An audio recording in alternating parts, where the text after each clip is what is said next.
Good day, Philippines. Hello, Region 1. Aloha, San Carlinian learners. Airing live from the mango bamboo capital of the Philippines, San Carlos City. You're tuning in to CCN Broadcast Center, a virtual home of every SDO-SEC learner, where passion is the key. Learning paves the way. With our division mantra, developing creativity, maximizing versatility. This is your CCN Broadcast Center.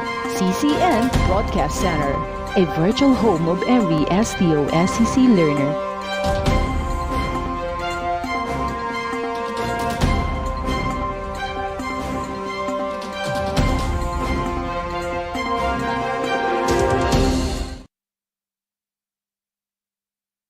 Good day, my brilliant learners. My name is Arah May R. Robosa from Abanon National High School, your music teacher for today. Did you know that music makes you smarter? Yes, it does. Join me and let's study music only here at Carlos and Carlene Network. But before we start, make sure that you are in a quiet place and bring out your self-learning module, pen and paper, and of course the gadget that you will use for this video lesson. So now that you are equipped, let's start. So our topic for today is all about Music 10, Quarter 3, Module 1, Assessing Contemporary Philippine Music, specifically traditional music, based from the MAPEH, which is to narrate the life of selected contemporary Filipino composers with its sub-objectives: introduce the life of selected contemporary Filipino composers, perform selected songs composed by the contemporary Filipino composers, and the last one, appreciate the musical works or composition of selected contemporary Filipino composers. But before we move on to our topic, let's have a short review of our previous lesson, which is all about the Filipino classical composers by simply answering the matching type. Guess mo? Song ko.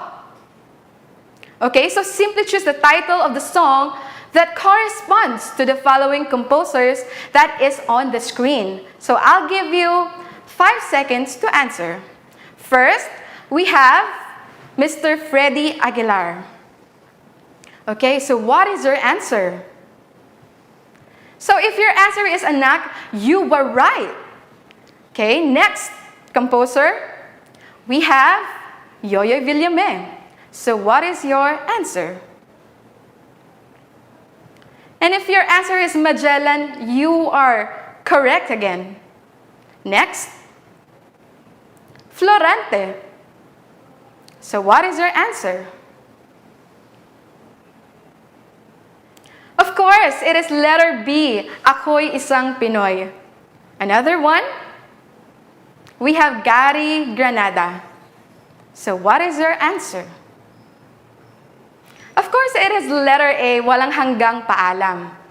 Last one, we have Joey Ayala. What is your answer? You got it. It's letter C.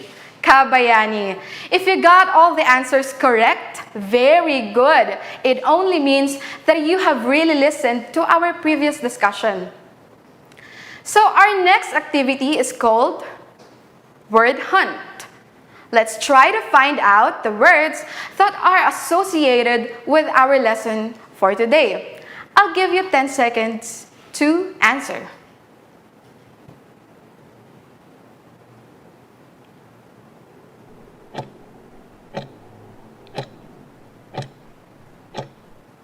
Okay, time's up. If you want, you can also write your answers on the comment box below. So, are you ready to check your answers? If yes, all right. Then let's take a look. So, the first one is contemporary music. Did you get it?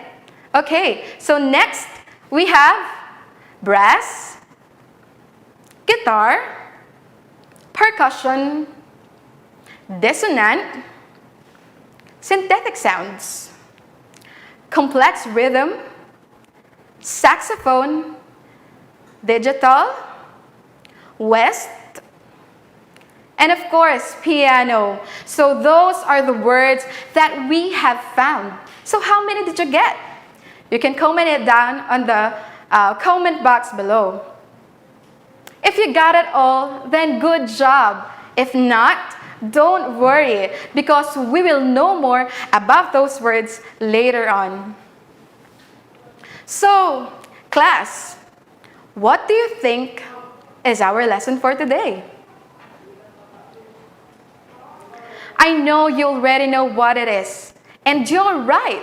Our lesson for today is all about assessing contemporary Philippine music, specifically traditional music.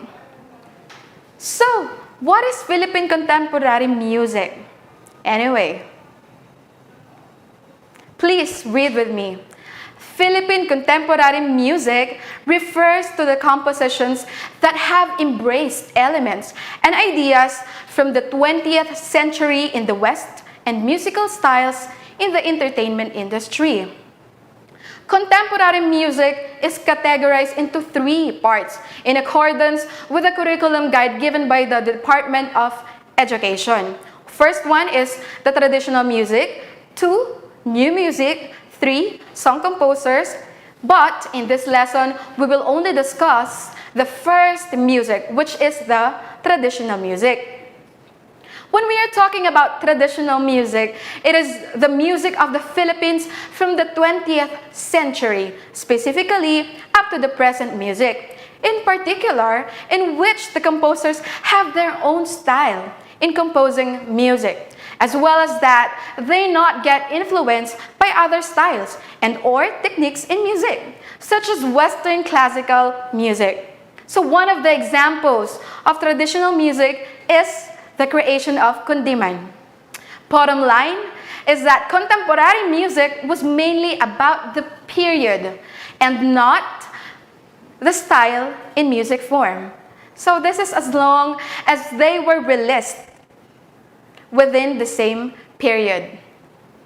So next we have the characteristics of contemporary music.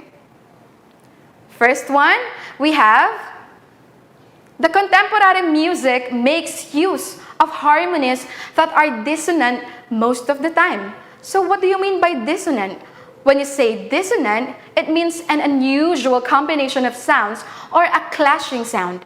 This can be seen a lot in metal, rock, or electronic music. Next, we have contemporary music. Uses lip vibrated instruments and percussion instruments. So what are these lip vibrated instruments? So we have here one example, which is the brass. And also the percussion instruments, which is the gong, xylophone, timpani, snare drum, and the bass drum. Okay, last one. Contemporary music uses electronically created or synthetic sounds. It only means electronic was used to create the sound. Okay, so now let's move on to the Philippine contemporary composers. But we actually have 11 composers, but today we will only discuss 5 of them. So some of our composers may have been already discussed in your Araling Panlipunan, but we will study them furthermore today. So let's proceed to our main lesson. What we're gonna do is I will play a video or I will sing a part of the song from the compositions of the Filipino contemporary composers, and let's try to know more of their works better. So will you sing and learn with me? So before you sing, you should take care of your voice so that you will sound good. And to do that, you have to take care of yourself, be healthy, don't drink cold or sweets before singing or performing. Okay, so are you ready?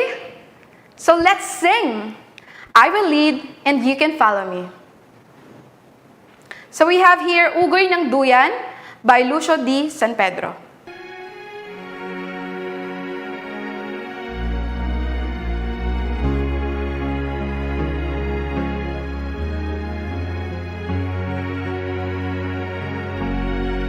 Sana'y di magmaliw ang dati kong araw nang munti pang bata sa piling ni nanay.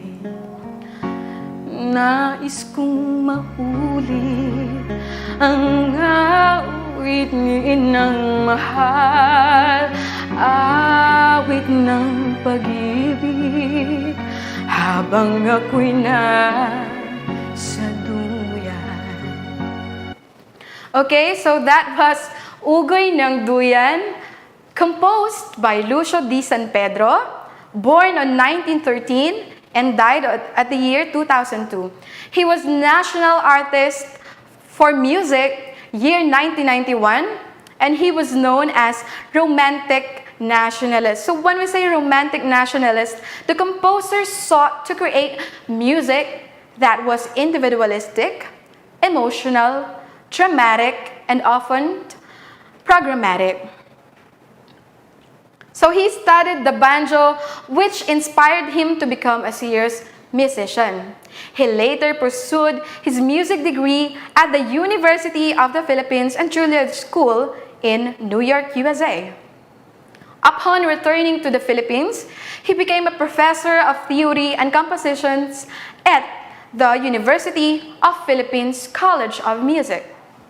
So his musical prowess was internationally recognized when he was invited to be a judge at the prestigious Von Caliburn International Piano Competition in 1980. So Lucio D. San Pedro is not popular only here in the Philippines, but also abroad. So his sample compositions are Simbang Gabi and the one that we sang a while ago, the Ugoy ng Duyan. Okay, so for our next composer, I know the next song that I'm going to sing is very familiar with all of you because we usually sing this song at school. So if you miss going to school, please sing with me.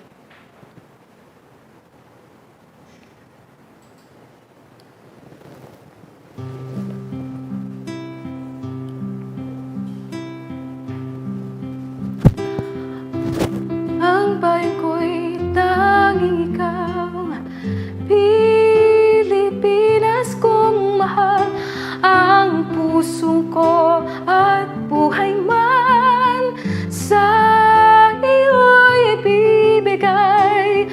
Tungkulin kong gagampanan na lagi kang paglingkuran, ang laya mo'y babantayan, Pilipinas kong hirang.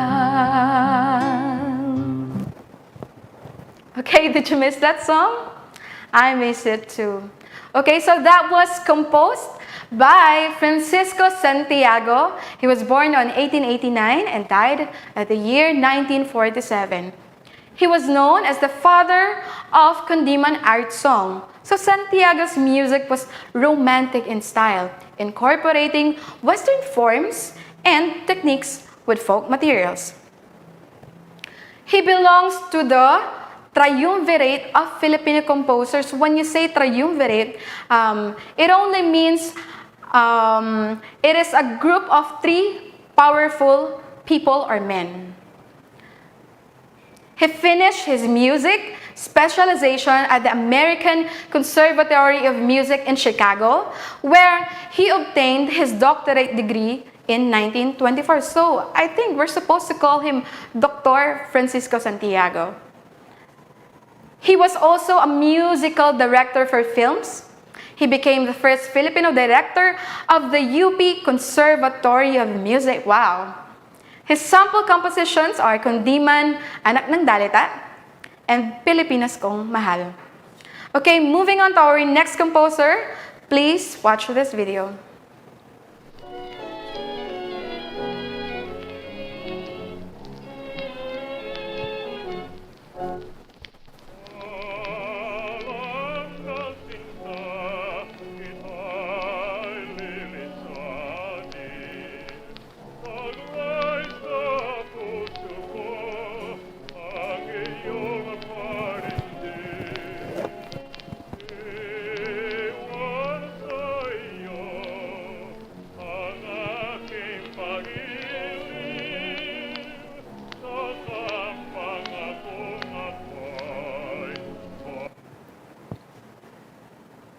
Okay? So that was a composition of Rodolfo Cornejo.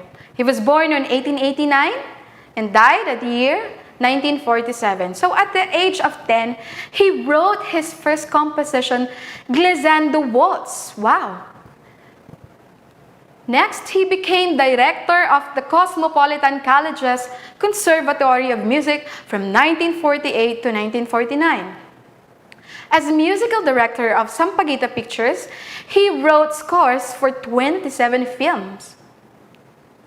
And he taught at the UP Conservatory of Music and became researcher and official composer of the Philippine government in exile. He was appointed by then the President Manuel L. Quezon. His sample compositions are A la Juventud Filipina, Cielo Sonata, and Ibong Adarna. Okay, for our next composer, please watch this video.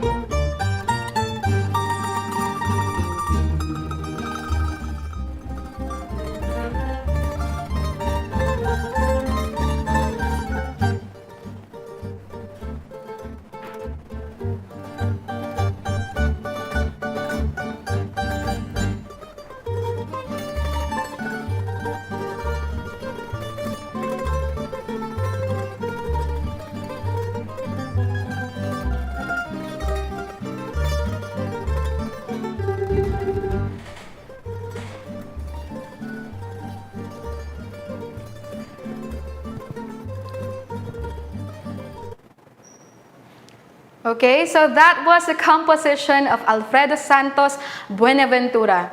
He was born on 1929 and I believe he is still alive up to this moment. He was drawn by his fascinations with trumpets and trombones, prompting him to become a band member in his hometown at a young age. He received his first significant musical training at Santo Domingo Church, where he was one of the 20 boy sopranos of Tipos. He finished his bachelor music degree in composition and conducting from Centro Escolar University and also became the Dean of College of Music in the same university. He has composed over 50 major works, but many of his compositions are based on Filipino heroes, legends, and epics. Take note of that. So his sample compositions are, he has the operas, which are the Maria Makiling, Diego Silang, and Princess Orduha. And in cantatas, we have Ang Ating Watawat and Pasko ng Barangay. And last one, we have the symphonies. We have the Kilang Lahi and Gumborza.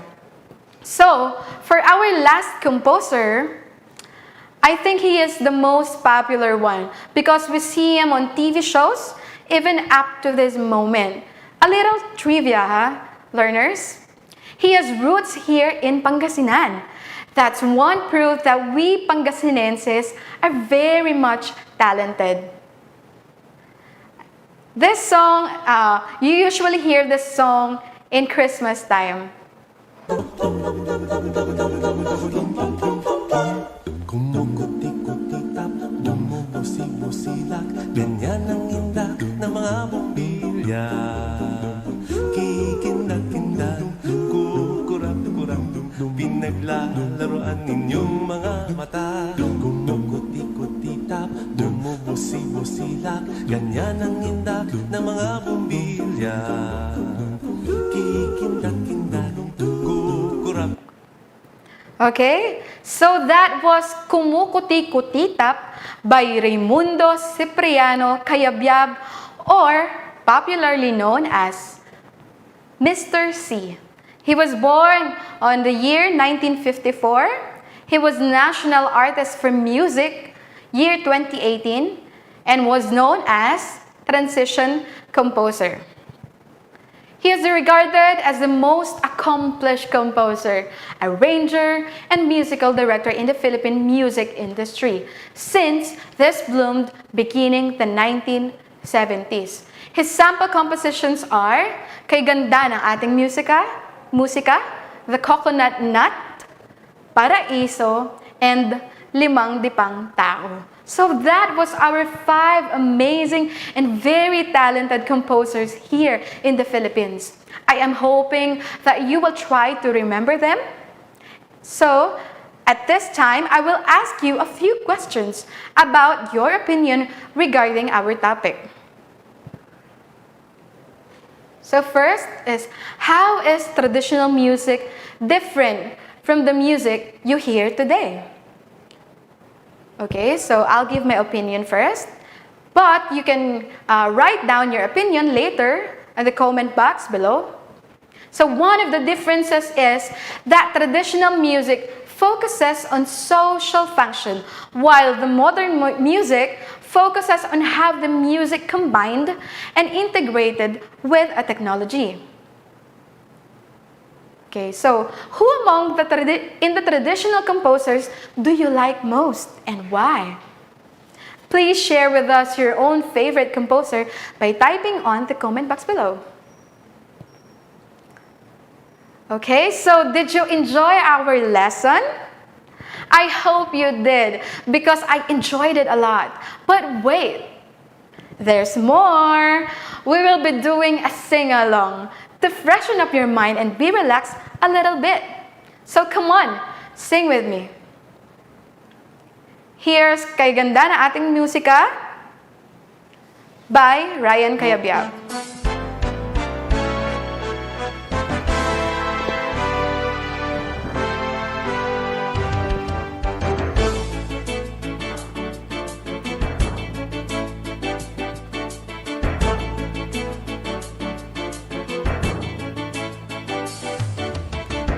Magmula nung ako'y natutong umawit, naging makulay ang aking munting daigdig. Tila ilog palang pag-ibig, kung malalim damdamin pag-ibig, kung umapaw ang kaluluwa at tinig, ay sadyang nanginginig. Magmula nung ako'y natutong umawit, bawat sandali aking pilit mabatid ang himig na may tuturing ating mapupuri pagkat pukutangi. Di marami ang di magsasabing heto na't inyong tinggin.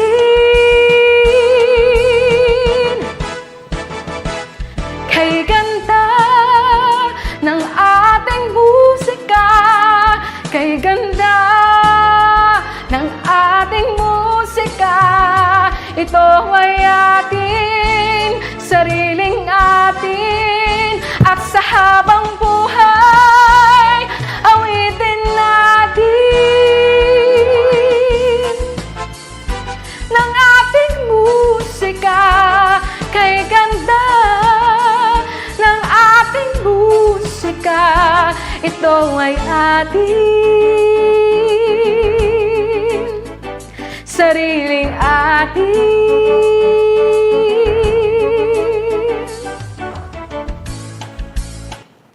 Okay, so I hope you enjoyed that song. Okay, so let's have an overview of our lesson. If you want to test how much you have learned, please write all the composers and their works that you can remember in your paper or in the comment section below. I'll give you 1 minute to answer.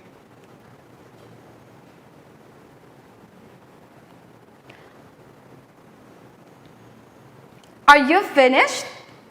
If yes, then let's have a recap. Okay, so we have Lucio di San Pedro, and his popular compositions are Simbang Gabi and Ugay ng Duyan. Next, we have Francisco Santiago. His popular works are Kundi Man Anak ng Dalita and Pilipinas Kong Mahal. We have Rodolfo Cornejo. His popular music composition are A la Juventud Filipina, Cielo Sonata, and Ibong Adarna. Next, we have Alfredo Santos Buenaventura. His symphonies are Dakilang Lahi and Gumburza. Last one, we have Raimundo Cipriano Cayabyab. His popular compositions are Kay Ganda ng Ating Musika, The Coconut Nut, Paraiso, and Limang Dipang Tao. Okay, so did you get all of them? If yes, very good. You really listened to our discussion. If not, don't worry because you can always go back and study this lesson on your own module provided by your respective teachers. So for our next activity, a short quiz, we have here true or false. Just write true if the statement is true and false if it's incorrect. So this will test your knowledge if you really listened to our topic. So please write down your answers on activity notebook or in a separate sheet of paper. Okay, so for our first question, Francisco Santiago is known as the father of the Kundiman and belongs to the triumvirate of Filipino composers. Is it true or false? What is your answer? If your answer is true, then you're correct. Next, we have, at age of 10, Rodolfo Cornejo wrote his first composition, Glissando Waltz, then a military march salute at the age of 13. Is it true or false? What is your answer? You're right, it is true. Next, Kay Ganda ng Ating Musika, The Coconut Nut, Paraiso, Limang Dipang Tao are musical works of Alfredo Buenaventura. Is it true or false? What is your answer? Of course, it is false because those works are from Raimundo Cipriano Cayabyab. Okay? Next one. Ryan Cayabyab has composed over 50 major works, but many of his compositions are based on Filipino heroes, legends, and epics. Is it true or false? What is your answer? Of course it is false, because that was composed by Alfredo Buenaventura. Last one. I know you're excited for the last question. Contemporary Philippine music refers to the compositions that have embraced elements and ideas from the 20th century in the West and musical styles in the entertainment industry.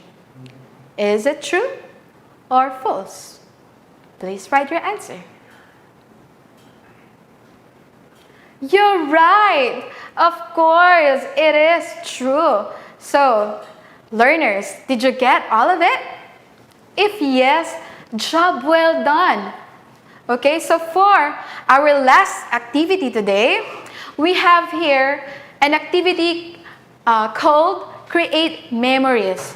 So what you're going to do is record a video of yourself singing the song Ugoy ng Duyan or any of the songs that you like from our selected Filipino contemporary composers. Then, send your output to me or in your subject teacher. To assess yourself, you can use the following rubrics written on the screen. So the criteria are, we have timing, dynamics, mastery, and facial expression. Okay, so I'll keep my lines open and I will be waiting for your output. So still part of our lesson, please answer the following activities on your self-learning module. The followings are what I know on page 1 to 4. What's more, activities A, B, and C on page 14 to 15. What I can do on page 18 to 19. And the assessment on page 20 to 22. Just a gentle reminder, learners. I know that you already know that the answers are at the back of every module. But please do not look at it unless you are done answering. That way, you can test how much you have learned on our lesson. I know I can count on you. Okay, so for your assignment, remember we only discussed the 5 composers of the 11. Okay, so here's your assignment. Complete the data needed on the box below provided for each of the 6 remaining composers. So we have number 1, Antonio Molina. 2, Hilarion Robio. 3, Colonel Antonino Buenaventura. 4, Francisco Buencamino. And 5, Nicanor Abelardo. And the last one, Rosendo Santos Jr. Okay, just fill up the needed data on the blanks. Okay, so if you have any questions regarding our lesson for today, you can send me a message in my Facebook account and I'll keep my lines open. And I hope to hear from you soon. And of course, don't forget to subscribe to our YouTube channel, SDO-SCC TV, with Carlos and Carlin Network. So class, see you on our next magic music lesson. Again, my name is Arah May Robosa, your music teacher. Thank you and God bless.